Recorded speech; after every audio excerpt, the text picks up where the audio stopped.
Hello అండి, ఒక మంచి ప్రొడక్ట్తో మళ్ళీ మీ ముందుకైతే వచ్చేస్తాను. నేనైతే ఒకటి డిసైడ్ అయ్యాను ఈ రోజు నుంచి మనీ సేవ్ చేద్దామని. అందుకని చెప్పి ఒక వుడెన్ డిబ్బీ అయితే తీసుకున్నాను. ఇది మీషోలో పర్చేస్ చేశానండి. డబ్బులు ఎవరికి ఊరికే రావని చెప్తారు పెద్దలు. సో అది నిజమే, కష్టపడితేనే వస్తాయి. వచ్చిన ఎలా ఖర్చు పెట్టేసుకుంటే ఎట్లా కుదురుతుంది? సేవింగ్ అని కూడా చెయ్యాలి కదా. ఈ రోజు నుంచి గట్టిగా ఫిక్స్ అయ్యాను అనమాట, సేవ్ చేద్దామని చెప్పి. ఎంతో కొంత వచ్చిన దాంట్లో ఒక 10 రూపీస్ వేసుకున్నా మనకు కష్టం వచ్చినప్పుడు అయ్యే యూజ్ అవుతాయి కదా, ఒక నడకుండా. ఇంకా ప్రొడక్ట్ విషయానికి వస్తే ప్రొడక్ట్ నాకు నచ్చిందండి. సో వుడెన్ తో చాలా స్ట్రాంగ్ అయితే ఉంది. ఇది 1 lakh అయితే తీసుకున్నాను నేను. బ్యాంక్ అకౌంట్ లోనే డబ్బులు దాయిపోతాను, ఈ డిబ్బీలో డబ్బులు ఏం దాస్తామని అనుకోవచ్చు, కానీ అదే ఇది ఇదేనండి. ఈ వుడెన్ డిబ్బీ వచ్చేసి ఇన్స్టాగ్రామ్ లో చాలా ట్రెండింగ్ గా నడిచింది. మనకేంటంటే మన పిక్ వచ్చి కస్టమైజేషన్ చేస్తారు. కాస్ట్ ఎక్కువగా అనిపించింది నాకు. మీషోలో చూస్తే మీషోలో కూడా ఇవి అవైలబుల్ గా ఉన్నాయి. నాకు రీజనబుల్ గానే వచ్చింది, 380 ఎంతో పడింది.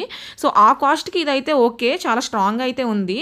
1 lakh వేసేదాకా కూడా ఓపెన్ చేయడానికి లేదు ఇది. మీలో ఎవరైనా ఈ ప్రొడక్ట్ తీసుకోవాలనుకుంటే కింద నేను కోడ్ అయితే మెన్షన్ చేస్తాను, వెళ్ళి తీసుకోండి. ప్రొడక్ట్ అయితే చాలా బాగుంది. వీడియో నచ్చితే లైక్ చేయండి.